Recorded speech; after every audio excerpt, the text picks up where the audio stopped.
Good morning girls, welcome to corporate law class. Students, हमने इससे previous lecture में discuss किया था कंपनी के रेजोल्यूशंस क्या होते हैं। तो इस वीडियो में हम डिस्कस करेंगे वीडियो कॉन्फ्रेंसिंग के थ्रू मीटिंग्स कैसे कंडक्ट करी जाती हैं। तो वीडियो कॉन्फ्रेंसिंग, वीडियो मीन्स जिसमें आप वीडियो और ऑडियो एड्स का यूज़ करके एक दूसरे को देख सकते हो। कॉन्फ्रेंसिंग यानी कि दो या दो से ज़्यादा लोग जब आपस में बात करेंगे वो सेम देख के कर सकते हैं, लेकिन किसी इलेक्ट्रॉनिक मेथड से करेंगे। वो फेस टू फेस प्रेजेंट होके अपनी मीटिंग को कंडक्ट नहीं करेंगे, ना ही फेस टू फेस बैठ के या फिजिकल फॉर्म में किसी विचार विमर्श को करके कोई रेजोल्यूशन पास करेंगे। तो कंपनीज एक्ट 1956 में ही बोर्ड ऑफ डायरेक्टर्स को अधिकार दिया गया था, उन्हें फ्लैक्सिबिलिटी दी गई थी कि उन्हें अगर बोर्ड के मीटिंग्स के थ्रू कोई रेजोल्यूशन पास कराना है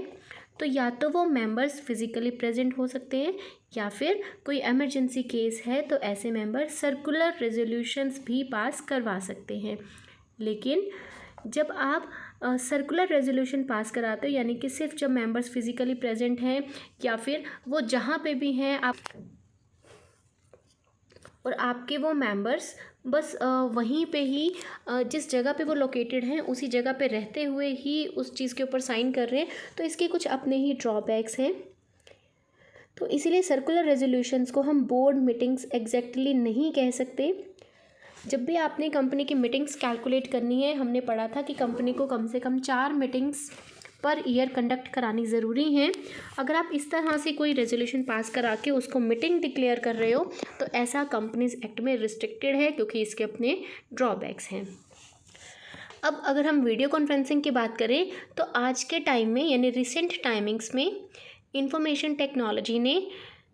बोर्ड की शेयर होल्डर्स की मीटिंग को ऑनलाइन यानी कि वीडियो कॉन्फ्रेंसिंग के थ्रू इसको इजी कर दिया है। बिजनेस के सभी टाइप्स की मीटिंग को आप वीडियो कॉन्फ्रेंसिंग के थ्रू कर सकते हो। तो वीडियो कॉन्फ्रेंसिंग का बेसिक मीनिंग क्या हुआ, यानी कि ऐसे सुनने और देखने वाले साधनों का प्रयोग करना, उन साधनों का प्रयोग करके जिसमें आप देख भी सकते हो और सुन भी सकते हो, ऐसे साधनों का प्रयोग करते हुए जब आप कम्युनिकेशन करते हो,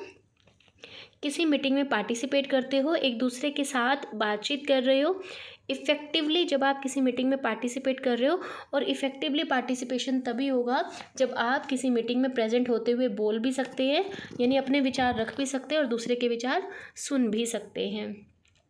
कंपनीज एक्ट 2013 में बोर्ड को मीटिंग के रिगार्डिंग कुछ पावर्स दिए गए हैं, उनकी मीटिंग के बारे में डिस्कशन किया गया है, जिसमें हमने कहा कि कंपनी के डायरेक्टर्स किसी भी टाइम कंपनी की मीटिंग बुला सकते हैं, या तो वो इन पर्सन यानी कि फ़िज़िकल फॉर्म में बुला सकते हैं या फिर वीडियो कॉन्फ्रेंसिंग के थ्रू भी बुला सकते हैं। कंडीशनली ऐसे बिजनेस के पास वीडियो कॉन्फ्रेंसिंग के थ्रू की गई मीटिंग्स को रिकॉर्ड रखने के लिए,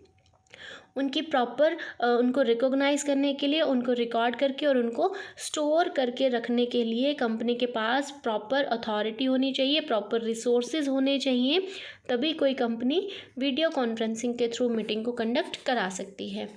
तो अब बच्चे हम इसके रूल्स पढ़ते हैं वन बाय वन। सबसे पहले जब भी हमने पढ़ा कोई मीटिंग कराई जाएगी तो उसका कोई ना कोई हेड, कोई चेयरपर्सन होना ज़रूरी है। तो हमने यहाँ पे किया कि कंपनी का सेक्रेटरी और चेयरपर्सन, अगर उन्हें लगे कि प्रॉपर केयर के साथ आप ऐसी मीटिंग्स करा सकते हो तो उन्हें क्या क्या करना है, ऐसी मीटिंग की सारी कार्यवाही, आपने जो कुछ उस मीटिंग में काम किया उनके मिनट्स, यानी कि इम्पॉर्टेंट चीज़ों को जब आप एक जगह पे लिख देते हो, that is called minutes of the meeting. यानी कि किसी मीटिंग में आपने क्या क्या डिस्कशंस किए, आपने क्या क्या रेजोल्यूशन पास किए, आपके कितने मेंबर्स या शेयर होल्डर्स किसी चीज़ के हित में थे, कितने उसके हित में नहीं थे, आपने जो ये ऑनलाइन या वीडियो कॉन्फ्रेंसिंग के थ्रू मीटिंग कराई है इसको आप सेफली कैसे रख सकते हो अपने बिजनेस में, जो मीटिंग है उसकी रिकॉर्डिंग्स क्या आपके पास पॉसिबल है या नहीं है,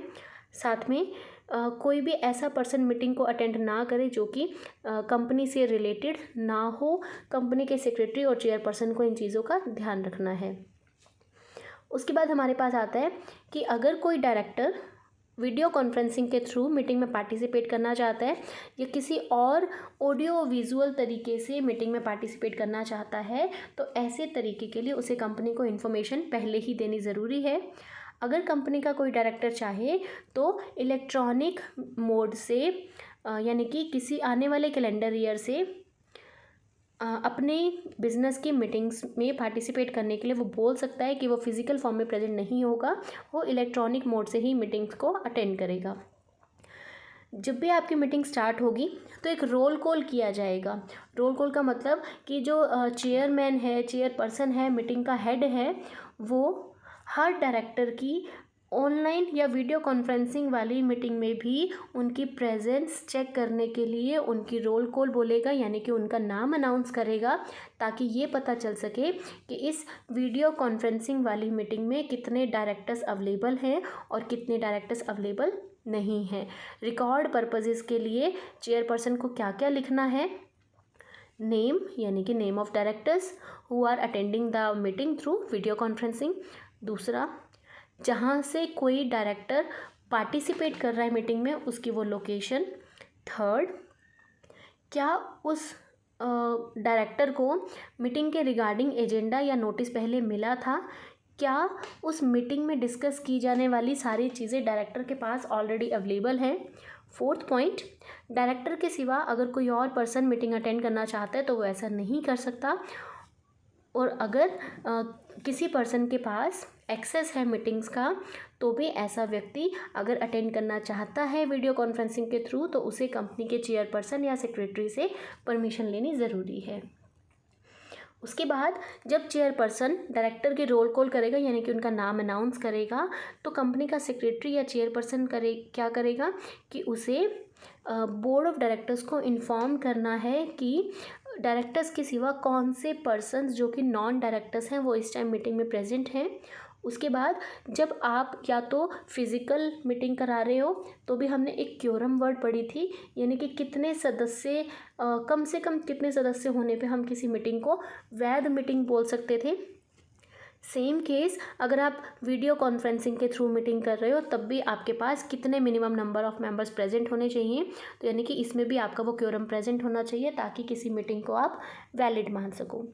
उसके बाद स्टैट्यूटरी रजिस्टर्स, यानी कि वैधानिक रूप से जिन डॉक्यूमेंट्स को बनाया जाना ज़रूरी है। सेम केस वीडियो कॉन्फ्रेंसिंग के थ्रू की जाने वाली मीटिंग्स के लिए भी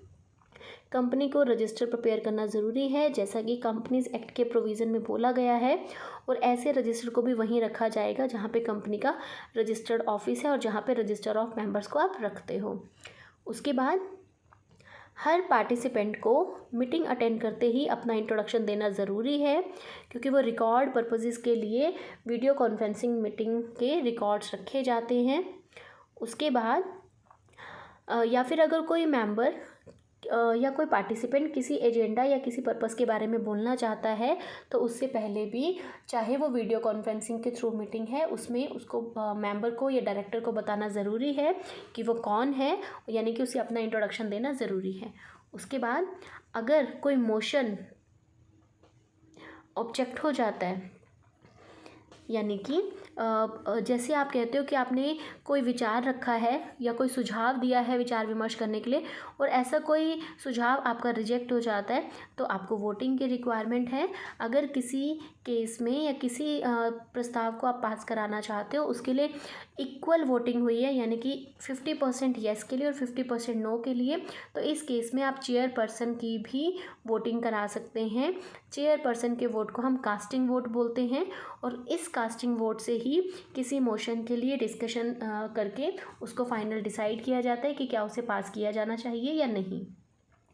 उसके बाद जैसे आपकी ये मीटिंग ख़त्म हो जाएगी तो चेयरपर्सन ने उस मीटिंग में जो भी डिसीजन लिया है उसकी समरी वो अनाउंस करेगा। मीटिंग के एंड में चेयरपर्सन जब सबको अपना डिसीजन बता देगा, सारी मीटिंग्स की जो मिनट्स हैं, यानी कि वीडियो कॉन्फ्रेंसिंग के थ्रू जिन डायरेक्टर्स ने मीटिंग अटेंड करी है उन सबको उस मीटिंग की प्रोसीडिंग्स, उस मीटिंग्स में क्या क्या डिस्कशन किया गया, वो सारे पर्टिकुलर सभी डायरेक्टर्स के सामने रखेगा। तो आपकी जो मीटिंग है उसके जो आपने मिनट्स बनाए हैं उसका एक स्ट्रक्चर आपको फॉलो करना है, एक फॉर्मेट फॉलो करना है। ये सभी डायरेक्टर्स के पास आपकी मीटिंग के 15 दिन के अंदर अंदर ऐसी मीटिंग की प्रोसीडिंग्स आपके डायरेक्टर्स के पास पहुंच जानी चाहिए। उसके बाद कुछ ऐसे मैटर्स होते हैं कंपनी के जिनको आप वीडियो कॉन्फ्रेंसिंग के थ्रू डिस्कस नहीं कर सकते या नहीं करना चाहिए। पहला, अगर आपके बोर्ड ऑफ डायरेक्टर्स की कोई रिपोर्ट है, उनकी कोई अप्रूवल चाहिए, तो ऐसी चीज़ें आप ऑनलाइन डिस्कस नहीं कर सकते हो। इसके लिए जब भी आपके डायरेक्टर्स या मिनिमम क्योरम आपके प्रेजेंट हो या वो उपस्थित होने की कंडीशन में हो, तभी आप मीटिंग कंडक्ट करा के ऐसी रिपोर्ट को सर्कुलेट करा सकते हैं। दूसरा, कंपनी के फाइनेंशियल स्टेटमेंट्स की अप्रूवल लेनी है, प्रोस्पेक्टस की अप्रूवल है, या फिर आपको ऑडिट की मीटिंग्स करानी है, ऑडिटर्स के रिगार्डिंग कोई डिसीजन लेना है, या फिर कंपनी के मेन डिसीजंस हैं जैसे एमैल्गमेशन, मर्जर, डीमर्जर, एक्विजिशन या टेक ओवर। अगर कोई इंपॉर्टेंट डिसीजंस हैं तो ऐसे डिसीजंस वीडियो कॉन्फ्रेंसिंग वाली मीटिंग के थ्रू नहीं लिए जा सकते। तो स्टूडेंट्स, ये हमने किया कि वीडियो कॉन्फ्रेंसिंग क्या है, वीडियो कॉन्फ्रेंसिंग में आप किस किस तरह से डिसीजंस ले सकते हैं, चेयरपर्सन और सेक्रेटरी का क्या क्या काम होगा, हर पार्टिसिपेंट को अपना इंट्रोडक्शन देना ज़रूरी है, इस तरह की मीटिंग में भी आपके पास क्योरम का होना ज़रूरी है, जो भी डिसीजन लिया जाएगा उसकी भी मिनट्स रिकॉर्ड की जाएंगी जैसे आप सिंपल मीटिंग्स में करते थे। तो स्टूडेंट्स, इस कंपनी मीटिंग्स एंड रेजोल्यूशन का ये लास्ट टॉपिक था, meeting of board of directors through video conferencing. That's all for this chapter. Thank you so much for watching.